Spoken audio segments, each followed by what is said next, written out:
ndabasuje kandi mbifurije bigize nyine nitwa Kimana Ernest yitwa Yaho TV n'umwanya w'amakuru mu Kinyarwanda agiye kwibanda ku ngingo z'ingenzi zikurikiraho aho Cardinal Ambogo yanenze icyemezo cya leta ya Kongo. Turagaruka ku kipe ya TP Mazembe basaba gukora share ndetse na subscribe yitwa Yaho TV. Nge nitwa Kimana Ernest, reka ngaruke mu kanya mbaramburira amakuru ku buryo burambuye.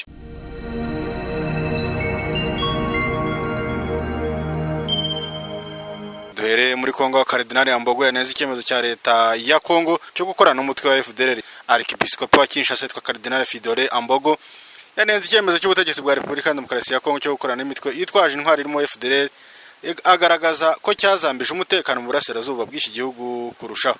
Leta ya Kongo yatangiye gukorana n'imitwe yibumbiye muri Wazalendo na FARDC ubwo abarwanyi ba 23 bakomeje gufata ibice bitandukanye byinshi byo mu ntara ya Kivu y'Amajyaruguru. Cardinal Ambogo yatangaje ko M23 ikomeje gufata ibice byo mu burasirazuba bwa Kongo mu gihe ingabo za leta zikomeje kurangwa n'akavuyo, by'umwihariko izikorera mu mujyi wa Goma.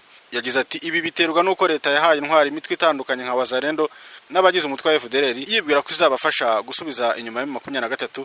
Iyi mitwe ifite intwaro zihagije kandi abaturage nabo bari kwishyura ikiguzi cy'umutekano wazambye. Yakomeje agira ati leta yafashe icyemezo ntekereza ko ari kibi cyo guha intwari iyi mitwe iri kugira n'aba baturage igakora ubwicanyi ikanajyana ubucuruzi bwo mu by'agaciro butemewe n'amategeko.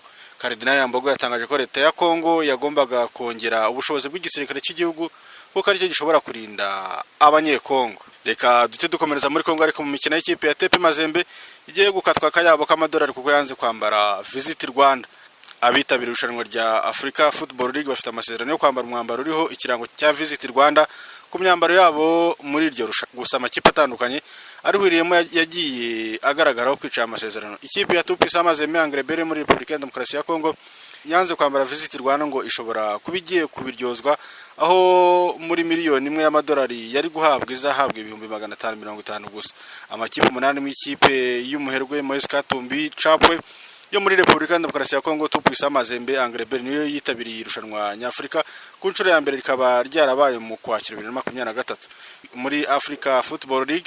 Barimo u Rwanda. Ku bw'ibyo rero Visit Rwanda yambarwa ku maboko ikagaragazwa muri stade yakiniweho, kuri televiziyo no ku mbuga za internet ziri rushanwa. Si ibyo gusa kuko na Societe Nyarwanda y'ubwikorezi bw'indege Rwanda Air nitwara ayo makipe aho agiye gukinira, cyane cyane ku bijyanye n'icyerekezo Rwanda Air ikoreramo.